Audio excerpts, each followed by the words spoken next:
Hello, नमस्कार दोस्तों। एक बार फिर से आप सबका स्वागत है हमारे चैनल डेली ब्लॉग में।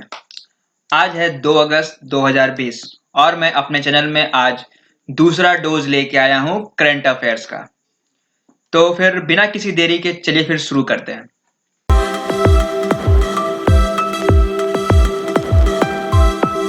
पहला क्वेश्चन है हमारा, who named as the new prime minister of Ivory Coast. कहने का मतलब आइवरी कोस्ट कंट्री के नए प्राइम मिनिस्टर प्रधानमंत्री किन्हें नियुक्त किया गया है। इसका आंसर है हामेद बाकायोको। अगर हम हामेद बाकायोको की बात करें तो इनसे पहले जो आइवरी कोस्ट के जो हमारे प्राइम मिनिस्टर थे, प्रधानमंत्री थे, वो हैं अमाडो गोन कौलिबैले। ठीक है, जिनका सडन डेथ हो गया है, देहांत हो गया है, जिनके कारण हामिद बाकायोको ने कुर्सी संभाली है। अगर हम इनकी बात करें तो Hamid बाकायोको rally of the Republicans party से बिलोंग करते हैं। आइवरी कोस्ट हमारा वेस्ट अफ्रीका में पाया जाता है। ठीक है, एक कंट्री है वेस्ट अफ्रीका का, जिसका कैपिटल है यामोसोक्रो और अभी इनके प्रेसिडेंट है एलासने क्वाइट्रा। अब हम बढ़ते हैं अपने अगले क्वेश्चन पे। Who represented India in the 6th BRICS environment ministers meeting. अभी हाल ही में रशिया में एक मीटिंग हुआ है, 6th BRICS environment minister meeting, जो कि हमारे वातावरण और इन्वायरमेंट को लेकर बात हुई है। तो इंडिया की तरफ से कौन हमारा नेतृत्व किया, किसने हमारे इंडिया को रिप्रेजेंट किया? तो ये रिप्रेजेंट करने वाले हैं हमारे श्री प्रकाश जावड़ेकर, जो कि हमारे इंडिया के यूनियन इन्वायरमेंट मिनिस्टर भी हैं। ठीक है, और अगर इनकी बात करें तो ये जो हमारा 6th BRICS environment ministers meeting है वो हमारा रसिया में हुआ था। इंडिया के साथ साथ और भी कई देश इसके हिस्सा लिए थे, जैसे कि Brazil, Russia, India, China and south Africa. ये जो मीटिंग है हमारा वीडियो कॉन्फ्रेंस के द्वारा हुआ था। बात आई है कि अगला जो मीटिंग होगा वो इंडिया होस्ट करेगा, जो कि 2021 में होगा। अगर हम रशिया की बात करें तो रशिया के प्रेसिडेंट, जो कि बहुत ही कम ही चेंज होते हैं या फिर मानिए चेंज ही नहीं होते हैं, वो है हमारे व्लादिमीर पुतिन। इनका नाम आप लोगों ने जरूर सुना होगा। अगर हम रशिया की कैपिटल की बात करें तो इसकी कैपिटल है मॉस्को और यहां पे करेंसी चलती है रशियन रूबल। ठीक है, अगली क्वेश्चन पे। Name the project for which Reliance power and JERA sign the agreement. हाल ही में रिलायंस पावर, जो कि इंडिया कंपनी है, और जेईआरए जापानीज कंपनी है, दोनों ने मिलकर एक एग्रीमेंट साइन किया है। ये एग्रीमेंट साइन किया गया है gas fired thermal power generation project, जिसका मतलब कि इन दोनों कंपनियों के द्वारा गैस और आग थर्मल पावर के हेल्प से बिजली का उत्पादन होगा और ये उत्पादन होगा हमारा बांग्लादेश में। ये जो प्रोजेक्ट है, इस प्रोजेक्ट से ऐसा कहा जा रहा है कि 745 मेगावाट का बिजली उत्पादन होगा, जो कि पूर्ण तरह से निर्भर होगा नेचुरल गैस और हमारे थर्मल पावर पे। ठीक है, अगर इस एग्रीमेंट की बात करें तो रिलायंस पावर और जेईआरए, जो कि जापानीज एनर्जी कंपनी है, इसमें जो टोटल फंड है वो $642 मिलियन है। अगर हम इंडियन रुपीज में बात करें तो ये लगभग आपका 4,798 करोड़ रुपए होता है, 4,798 करोड़ रुपीज। अगर हम रिलायंस पावर के चेयरमैन की बात करें तो यह है हमारे अनिल अंबानी, और अगर बांग्लादेश की बात करें तो यहां के प्राइम मिनिस्टर हैं शेख हसीना। बांग्लादेश की कैपिटल ढाका है और यहां की करेंसी टाका है। ठीक है, चलिए अगले सवाल पे। Who along with NASA launched Mars 2 2020 Perseverance rover mission. क्या है ये रोवर मिशन? ये आप का एक रोबोटिक मिशन है जो कि मंगलयान पर जाएगा, सॉरी मंगलयान कह रहे हैं, मार्स पे जाएगा, ठीक है, रेड प्लैनेट जिसको कहा जाता है। और इसके कारण और इसके वजह से मार्स में जो कुछ भी है उसके बारे में ये हमको बताएगा, मींस जो साइंटिस्ट को है। तो नासा के साथ साथ इसमें जो हिस्सेदारी लिए हैं वो है यूएलए, यूनाइटेड लॉन्च एलियंस, ठीक है। अगर हम इसकी बात करें तो ये जो रोबोट हमारा जो मार्स पे गया है ये हमारा एटलस वी रॉकेट से गया है, ठीक है, जिनका मेन काम होगा मार्स पर एंशियंट लाइफ की खोज करना, और वो वहां से जो भी मैसेज होगा या पिक्चर होगा वो अर्थ में शेयर करेगा, सेंड करेगा। अगर हम इस मिशन की बात करें तो ये मिशन हुआ है स्पेस लॉन्च कॉम्प्लेक्स 41, जो कि हमारा है Cape Canaveral Air Force Station Florida में, ठीक है। इस मिशन के तहत मार्स को और अच्छे तरह से जाना जाएगा। अगर हम इसका एडमिनिस्ट्रेटर की बात करें, नासा के जो भी एडमिनिस्ट्रेटर हैं उनका नाम है जिम ब्रिडेनस्टाइन, और नासा का हेडक्वार्टर है Washington DC, United state. Washington DC में जो डीसी है हमारा, डीसी का फुल फॉर्म होता है डिस्ट्रिक्ट ऑफ कोलंबिया, ठीक है। शायद कभी आपको सवाल पूछ भी दे कि डीसी क्या है, तो डीसी है डिस्ट्रिक्ट ऑफ कोलंबिया, जो कि यूएस का ही एक कंट्री का नाम है, ठीक है। चलिए आगे बढ़ते हैं। Green AG project launch in Mizoram. Green AG project launch किया गया है मिजोरम में। तो इस प्रोजेक्ट को फंड कौन कर रहा है, इस प्रोजेक्ट के लिए सारा पैसा कहां से आ रहा है? तो इसको फंड करने वाला जो कंपनी है जीईएफ, जो कि ग्लोबल इन्वायरमेंट फैसिलिटी है। क्या है ये ग्रीन एजी प्रोजेक्ट? ग्रीन एजी प्रोजेक्ट के हेल्प से जो हमारा इंडियन में फार्मिंग होता है उसको और अच्छा से किया जाएगा। साथ ही साथ इसमें और भी ध्यान देने वाली बात है कि जो भी फार्मर्स का इनकम है उनको प्रॉब्लम ना हो, ठीक है। जो मतलब उनको इनकम मिल रहा है, जो उनसे उनको पैसा मिल रहा है वो उनको मिलता रहे, और साथ ही साथ फूड की क्वालिटी में भी बढ़ोतरी आए, फूड हमारा और अच्छा से हो।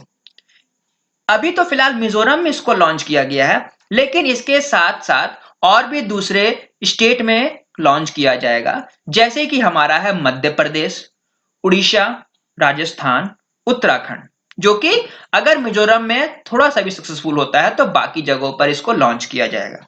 अगर हम मिजोरम की बात करें तो मिजोरम की कैपिटल है ऐजवाल, यहाँ के सीएम है जोरमा थंगाजी, और गवर्नर है पीएस श्रीधरन पिल्लई, ठीक है।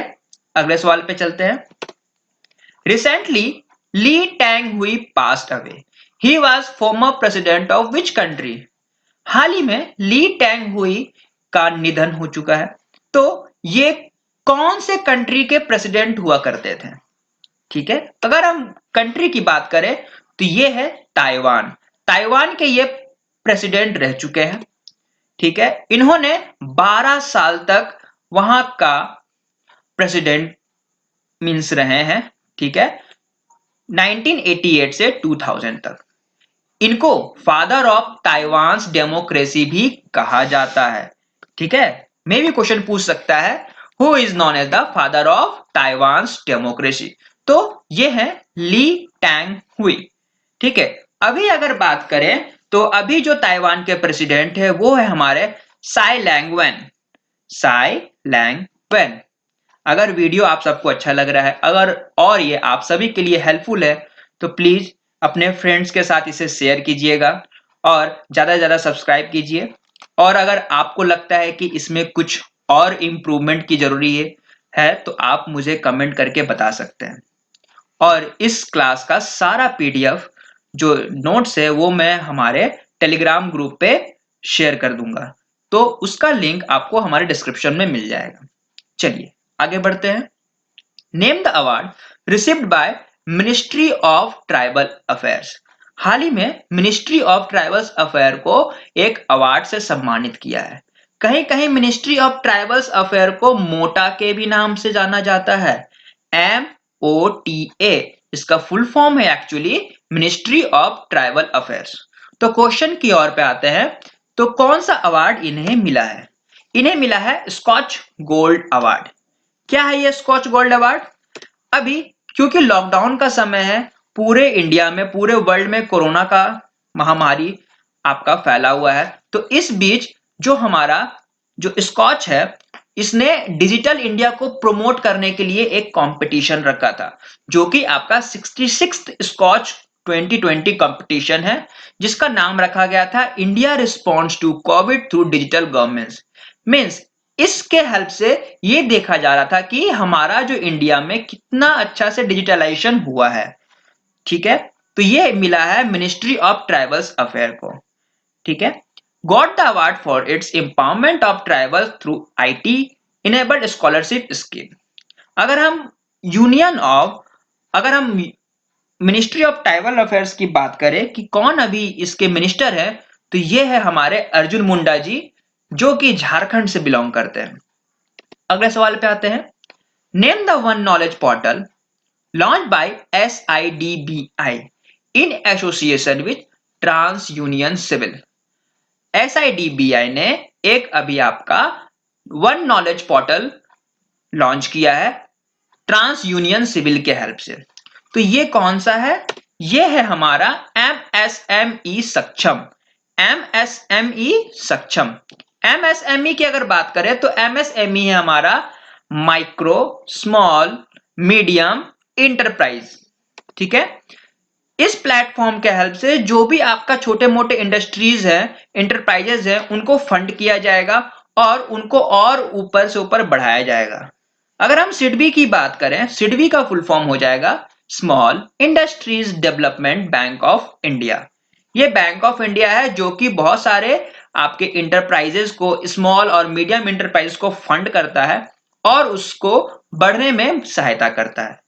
अगर हम इसकी चेयरमैन की बात करें तो इसके चेयरमैन है मोहम्मद मुस्तफा जी। ठीक है, अगले सवाल पे आते हैं। Name the state who is going to start a campaign. Name एक मास्क एक जिंदगी। ठीक है, एक राज्य, भारत का एक राज्य ने एक कैंपेन शुरू किया है। ये एक अवेयरनेस कैंपेन है जिसका नाम रखा गया है एक मास्क एक जिंदगी। तो वो कौन सा राज्य है? ये राज्य है हमारा मध्य प्रदेश। ठीक है, मध्य प्रदेश के द्वारा एक कैंपेन, एक अवेयरनेस कैंपेन शुरू किया गया है, जिससे लोगों को यह बताया जा सके कि एक मास्क का हमारे जीवन में क्या महत्व है। अगर हम एक मास्क अनेक जिंदगी की मतलब अगर समझें, तो एक मास्क अगर हम पहनते हैं, ठीक है, तो इससे ना केवल हम अपनी जान बचाते हैं बल्कि साथ ही साथ औरों की भी जान बचाते हैं। ठीक है, तो ये हमारा मध्य प्रदेश में कंडक्ट किया जाएगा, जो कि शुरू होगा हमारा 1 अगस्त से 15 अगस्त तक। अगर हम मध्य प्रदेश की बात करें तो यहाँ का कैपिटल है भोपाल और यहाँ के चीफ मिनिस्टर है शिवराज सिंह चौहान जी। आशा करता हूं कि आप सभी को समझ आ रहा होगा। ठीक है, अब हम बढ़ते हैं अपने अगले सवाल पे। Recently Ram Pradhan passes away. हाल ही में प्रधान जी का निधन हो गया। तो कौन थे ये राम प्रधान जी? कौन थे? तो ये थे हमारे फॉर्मर यूनियन होम सेक्रेटरी। ठीक है, ये हमारे यूनियन होम सेक्रेटरी रह चुके हैं। ठीक है, इन्होंने साथ ही साथ गवर्नर ऑफ अरुणाचल प्रदेश भी रह चुके हैं, जो कि राजीव गांधी के अंतराल में हुआ था। कहने का मतलब, जब राजीव गांधी जी हमारे देश के प्रधानमंत्री थे, प्राइम मिनिस्टर थे, उस समय ये अरुणाचल प्रदेश के गवर्नर रह चुके हैं। इन्होंने जो मेजर रोल अपना अदा किया था, वो किया था Assam accord and Mizoram peace accord. मतलब असम और मिजोरम के बीच में एक समझौता हुआ था, जो कि एक शांति के प्रस्तुति में हुआ था। ठीक है, तो इनका निधन हो गया है। ठीक है, अगला सवाल है हमारा, who appointed as new ethics committee chairman. New ethics committee chairman किन्हें नियुक्त किया गया है? तो यह हमारे शिव प्रताप शुक्ला जी। शिव प्रताप शुक्ला जी को हमारा न्यू एथिक्स कमिटी चेयरमैन घोषित किया गया है। इनको घोषित करने वाले हैं हमारे vice president M Venkaiah Naidu ji. इनके साथ ही साथ और भी 3 मेंबर ऑफ पार्लियामेंट्स को भी नियुक्त किया गया है न्यू एथिक्स कमेटी चेयरमैन का, जो कि हमारे तिरुचि शिवा, डॉक्टर के केशवा राव और वी विजय साई रेड्डी, इन सभी को new committee ethics committee chairman में घोषित किया गया है। इनको घोषित करने वाले फिर से बता देता हूं आपको, हमारे vice president M Venkaiah Naidu ji हैं। ठीक है, तो ये थे हमारे कुछ आज के इंपॉर्टेंट क्वेश्चन, जिसके बारे में मैंने आप सभी को अवगत कराया है, आपको बताया है। आशा करता हूं कि ये आज का हमारा डोज आप सभी के लिए हेल्पफुल होगा। अगर आप इसका पीडीएफ नोट्स चाहते हैं तो इसका पीडीएफ नोट्स मैंने हमारे अपने टेलीग्राम चैनल डेली डोज पर अपलोड कर दिया है, आप लोग हमसे वहां पर भी जुड़ सकते हैं। ठीक है, अगर वीडियो अच्छा लगा हो तो लाइक कीजिएगा, और कुछ अगर वैल्यूबल सजेशंस हैं हमारे लिए तो प्लीज कमेंट में हमें बताइए, हमें अच्छा लगेगा। और सब्सक्राइब कर दीजिए, शेयर कर दीजिए, ताकि ज्यादा से ज्यादा लोगों तक ये पहुंच सके। चलिए, थैंक यू।